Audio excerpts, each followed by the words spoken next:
Mga kababayan, paglalatag uli tayo ng ating opinion habang tayo ay nagdadrive. Yan, sa mga kababayan natin, pwede nyo po akong i-follow sa Facebook, Boss OG Ka-Driver. So sa Facebook mga kababayan, ibang tema naman yung mapapanood nyo doon. Tema ng trabaho dito sa abroad at yung pagiging isang driver.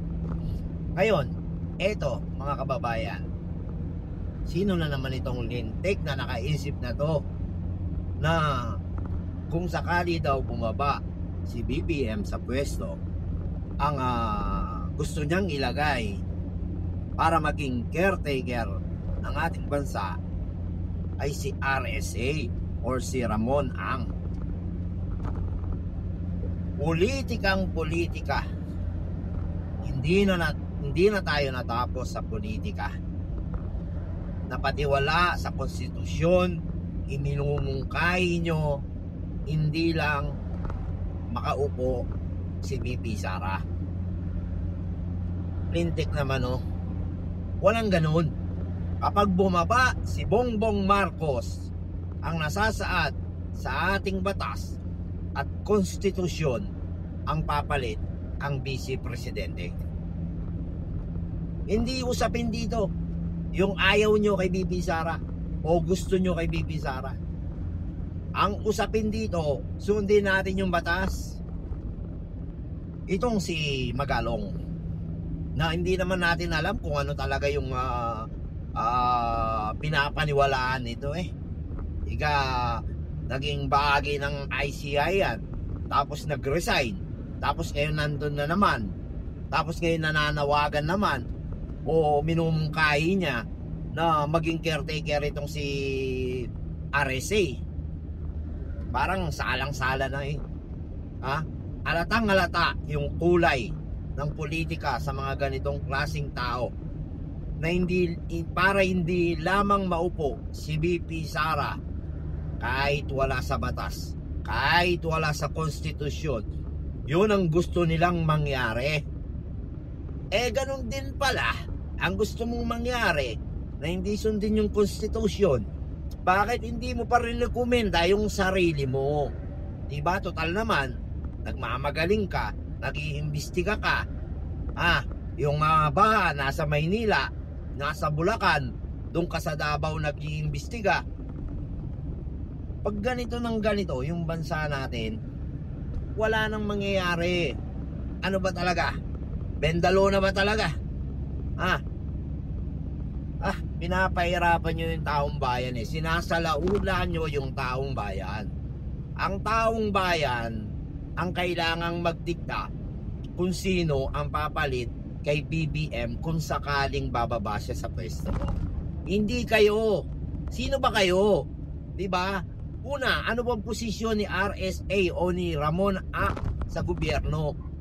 Oo, magaling na negosyante, may mga napatunayan, pero hindi doon nababase ang lahat.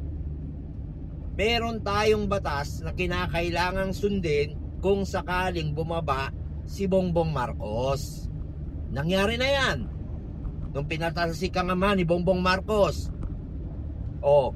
Nagkaroon ng snap election, nanalo si Cory. Nung kay Erap, ang pumalit si Gloria Arroyo.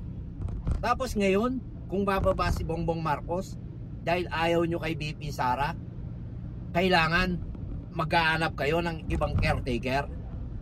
At yung RSA gusto nyong iupo bilang isang caretaker kuno para lang hindi makaupo si VP Sara. Takot na takot kayo kay VP Sara. Bakit ba? Ayaw nyong bumalik yung Tatak Duterte.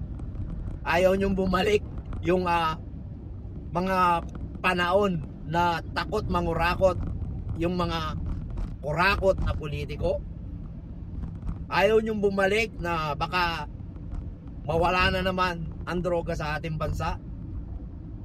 Kayo lang naman natatakot Kayong mga nasa politiko rin, kayong mga nanunungkulan din sa gobyerno, ang takot na takot. At siyempre, yung mga kalaban at ayaw kay VP Sara, ang ayaw maupo si VP Sara kung sakaling aalis o magre-resign si BBM.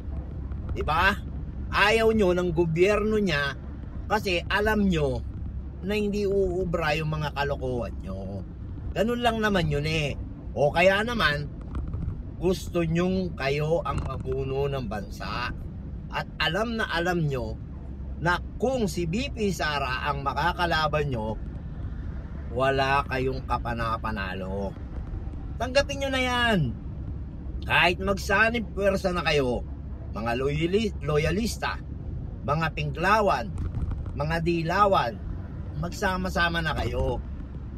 Kapag si VP Sara umabot ng 2028, hindi nyo natrabaho, tandaan nyo, hindi nyo tatalunin si VP Sara.